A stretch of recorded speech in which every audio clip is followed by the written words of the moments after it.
So hi everyone. In this video, I am going to discuss about address binding. So let us quickly go back and discuss how the CPU maps instructions to the main memory. So we have discussed that if a CPU needs to execute a certain process, it needs to fetch the instructions from the RAM or the main memory. So how does it know where in the RAM it should read or write data? So it is done through the physical address. So for example, you have a process P1, okay? And that process P1, if it is in execution, it has to be loaded in the main memory or the RAM first. So assuming that you have an available chunk of memory in address 5000, that means that the P1 is loaded here in 5000.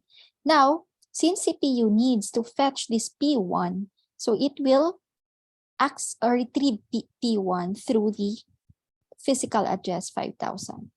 Okay, now the question is, how did we get the physical address? And what is a physical address anyway? So we have a process called the address binding, and it refers to the process of associating a memory address with a specific resource like data or instructions. So it ensures that when a program refers to a particular memory location, it is directed to the correct resource in memory. So to understand the process binding, so imagine that you are sending a package to your friend. So of course, you have to write their address on the package to ensure that the package reaches them. So the address binding is similar to this concept. So let us have this example. So assuming that you have a program in C, and of course you have to compile the program. So in order to produce an assembly code, so you have the program.s. So this program is stored in the secondary memory.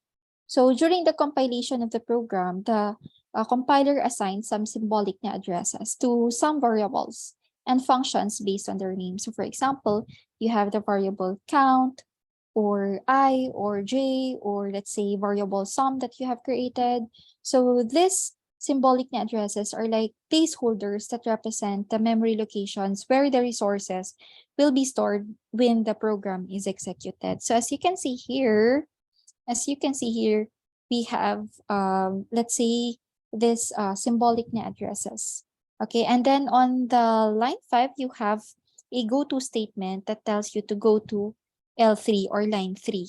So that means that we have to go to this line. Now, when the assembler converts the assembly code to the object code, producing a program.o, so we have what we call a relocation address.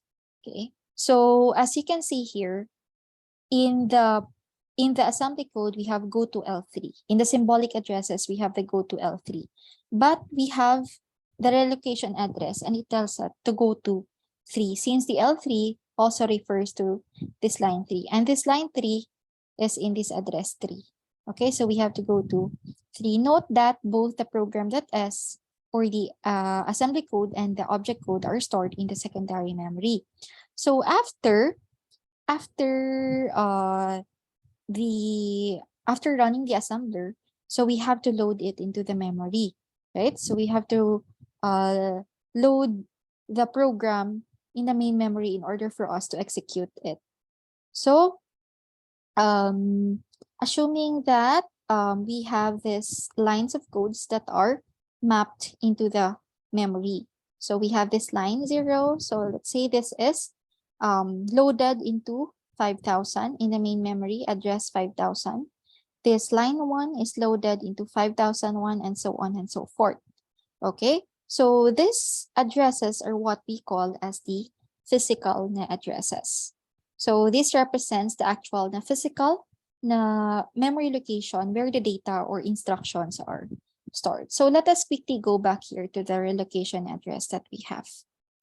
Okay, so this address is called a relocatable address. Why? This go to 3. Because it can be changed at the time of loading in the memory. So in here, in this part, when you run the assembler, so it assumes that the address will be started from 0. Okay, that's why the assembler assigns the address line to starting with 0. But as you can see, when you loaded this into the memory, it could start anywhere. So assuming that the only available chunk of memory is in 5,000. So that's why that this program of 0 does not necessarily begin with 0, but it is loaded here in the starting from base address 5,000, since these are the only available chunk in your memory. Okay, so that's why that the object code might be loaded anywhere in the memory as per the free na location. Then the address of the each na instruction will be changed at the time of loading in the memory. So that's why it is called a relocation. For example, you have go to 3 here. So how does it know? How does it know that or how do we ensure that it will go to the correct na address? Okay. So now what we do actually is just add this relocation address to the base address, which is 5,000.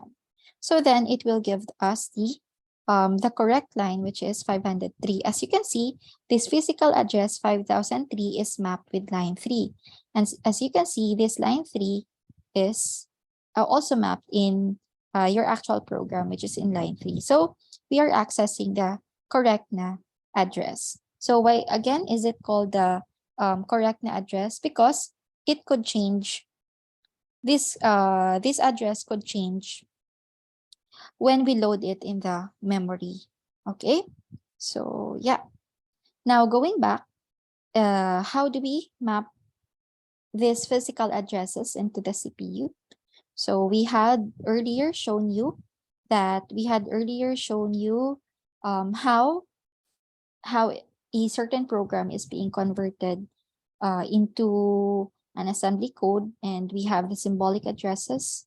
And then when it is converted into an object code, we have the relocatable addresses, and the program in the memory, the actual location in the memory, those are called as the physical addresses. And that is what is used by the CPU to access the instruction. Okay, so yeah, that's it. For the next video, we are going to discuss about the virtual memory.